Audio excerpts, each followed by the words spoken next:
Okay Ramurthy గారు మీరు చెప్పండి బీఆర్ఎస్ నుంచి అయితే ఇప్పుడు బీఆర్ఎస్ పాలనలో నీటి ప్రాజెక్టులు అయితే అసలు నిర్మాణమే జరగలేదు బహిరంగ చర్చకు సిద్ధము మీరు వస్తారా సవాలు అని చెప్పని సవాల్ విసిరారు కదా మరి దీనికి మీరేం చెప్తారు ఇప్పుడు బీజేపీ వాళ్ళు మాట్లాడుతున్న దాన్ని బట్టి కూడా మీరేం చెప్తారు మరి ఇప్పుడు ఏంటంటే మమతా గారు గుడ్ మార్నింగ్ అండి గుడ్ మార్నింగ్ అండి చెప్పండి ఏంటంటే డిస్టర్బెన్స్ వస్తుంది ఎవరు దయచేసి ప్లీజ్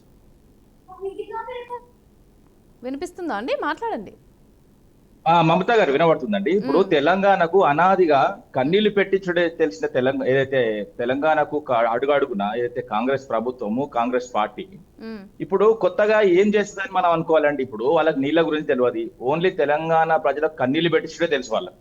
ఎందుకంటే ఇప్పుడు కాదు కదా అండి ఇప్పుడు దాదాపుగా సుదీర్ఘంగా కొట్లాడిందే ఆ పార్టీ మీద తెలంగాణ సమాజం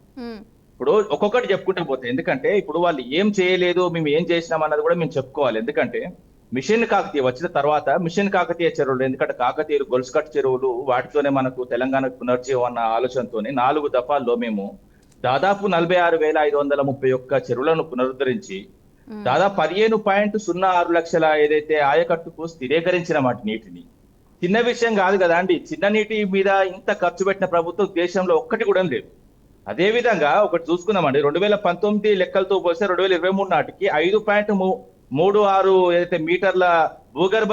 జలాశయాలు పెంచింది ఏదైతే కేసీఆర్ గారి ప్రభుత్వం 5,000కు పైగా మిషన్ కాకతీయ చెరువులో మత్స్యశాఖ వారు దాదాపు 40 కోట్ల చేప పిల్లలు నేసి దాదాపు 3,000 కోట్ల ఆదాయం తీసుకొచ్చిన ఏకైక ప్రభుత్వం ఏదైతే ఉన్నదో కేసీఆర్ ప్రభుత్వం ఇక మిషన్ భగీరథ పథకం గురించి చెప్తాను ఎందుకంటే ప్రతి జలాశయాల్లో 10% నీటిని ఏదైతే గడప గడపకు స్వచ్ఛమైన నీటిని అందించడం కాదండి ఇప్పుడు వీళ్ళకు నిజంగా చెప్పాలంటే వీళ్ళకు అసలు ఏం చెప్పాలో ఏం చేయాలో నాకు అర్థం అవ్వట్లేదు అండి ఇంత చేసిన ప్రభుత్వాన్ని కూడా ఇంత ఘోరంగా మాట్లాడితే ఇప్పుడు మేము ఏం చేసామంటే గోదావరి బేసిన్లో 32.58 టీఎంసీల నీటిని సాగునీటికి ఏదైతే మిషన్ భగీరథకు చేసినాం అదే విధంగా కృష్ణా బేసిన్ లో 23.44 టీఎంసీల వాటర్ ను ఏదైతే తాగునీటికి ఏదైతే మిషన్ భగీరథకు మలిచినాం అదే విధంగా కాంగ్రెస్ చేస్తున్న అబద్ధాలు ఒక్క నిమిషం చెప్తా అండి ఒక్క ఎకరాన్ని కూడా నీళ్ళు అందలించలేదంటే ఆర్బీఐ నివేదిక తప్ప అండి 2014-15 ప్రకారము 1.31 కోట్ల ఎకరాలకు పంట సాగు జరిగిందండి మీరు రాసుకోండి 1.31 ఏదైతే 2014-15 అదే విధంగా 2022-23 వచ్చే వరకు 2.29 కోట్ల ఎకరాలకు మేము ఎట్లా పెంచినామండి ఈ చిన్న విషయం అండి ఇప్పుడు దాదాపు సగం పెరిగింది కదా అదే విధంగా ఆర్బీఐ నీటి పారకం ఎందుకంటే 8 ఏళ్లలో ఎందుకంటే 2023 వరకే ఉంది మన దగ్గర ఈ నీటి పారకం సంబంధించి 8 ఏళ్లలో 156% పెంచిన ఘనత అయితే కేసీఆర్ గారి ప్రభుత్వం ఉందండి ఇప్పుడు 2014-15 నీటి పారకం ఎంతుండే 62.49 లక్షల ఎకరాలు ఉండేయండి దాన్ని మేము 2022-23 వరకు 159.97 వరకు ఏదైతే లక్షల ఎకరాలకు నీటి పారకం పెంచినాడు కొత్తగా ఏదైతే ఇది సాగునీటికి సంబంధించి 9 లక్షల ఎకరాలకు మేము నీటిని అందించినాం ఈ చిన్న విషయం కాదు కదా అండి ఇప్పుడు మీరు తెలంగాణ వచ్చిన తర్వాత ఏదైతే పూర్తి చేసిన ప్రాజెక్టులు అసంపూర్తిగా ఉన్నాయి కొన్ని నేను పక్కన పెడతా కాంగ్రెస్ ఇస్తున్న సవాల్ని మీరు స్వీకరిస్తున్నట్టేనా చెప్పండి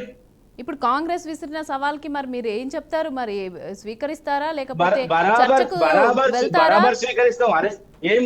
ఒక్క నిమిషం అండి ఏం చేయను మాట్లాడితే మమతా గారు వాళ్ళు ఏం చేయలేను అంటే చేతగాని వాళ్ళు చేతులు ఎత్తేసిన ప్రభుత్వం నేను చెప్తా వినండి ఇప్పుడు ప్రజెంట్ చిన్న విషయం చెప్తా మీరు లైన్ లో ఉండండి చాలా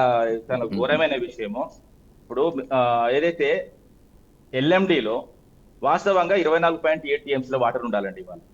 కానీ ఇప్పుడు 9 టీఎంసీలు ఉన్నాయండి వీళ్ళు సూర్యాపేట వరకు నీటిని అందించాలని కింద మంత్రులు ఫోర్స్ చేస్తున్నారు వాస్తవంగా 9 టీఎంసీలు ఉన్నాయి ప్రతి ప్రాజెక్టు మీరు తీసుకోండి ఏ ప్రాజెక్ట్ కైనా డెడ్ స్టోరేజ్ ఉంటుందండి 3 నుంచి 4 టీఎంసీల డెడ్ స్టోరేజ్ అది తీసేయండి అంటే 9 టీఎంసీలో 4 తీసేస్తే ఎంత అండి చెప్పండి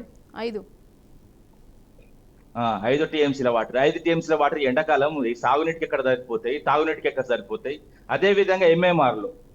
మిడ్ మానేర్లో 25.875 టీఎంసీల వాటర్ ఉండే 12.35 టీఎంసీలే ఉన్నాయి వాస్తవంగా తెలంగాణకు కరువు రాబోతుంది అతి ఘోరమైన కరువు రాబోతున్నది ఎందుకంటే చిన్న విషయం కాదు కదండి ఇప్పుడు తెలంగాణ వచ్చిన తర్వాత మేము చేసిన ప్రాజెక్టులు అంటే త్వరితగతిన పూర్తి చేసిన ప్రాజెక్టులు తొందరగా వెంటనే చెప్తాను రాజు భీమా ఎత్తిపోతల పథకం కోయిల్ సాగర్ తమిళ ఎత్తిపోతల పథకం 11 నెలల్లో పూర్తి చేసినామండి అదే విధంగా భక్తరామదాస్ ఎత్తిపోతల పథకం 10 నెలల్లో పూర్తి చేసినాము శ్రీరామ్ సాగర్ 2వ దశ మిడ్ మానేర్ జలాశయం అదే విధంగా గోదావరి కాళేశ్వరం ఇవన్నీ ఎంత చూస్తుంటే కళ్ళ ముందు చేసినాం కదా అండి. ఇప్పుడు వాస్తవంగా వీళ్ళకు కళ్ళ ఆపరేషన్ చేయించాలండి రేవంత్ రెడ్డికి. వాస్తవంగా అసలు మా ప్రభుత్వం ఉంటే పట్టకపోయన్నా దాదాపు ఆయన కట్టేసన్నా వాస్తవంగా ఈ కంట ఆపరేషన్ చేస్తాం మేము ఫ్రీగా. సరే, ఓకే, మాట్లాడదాం.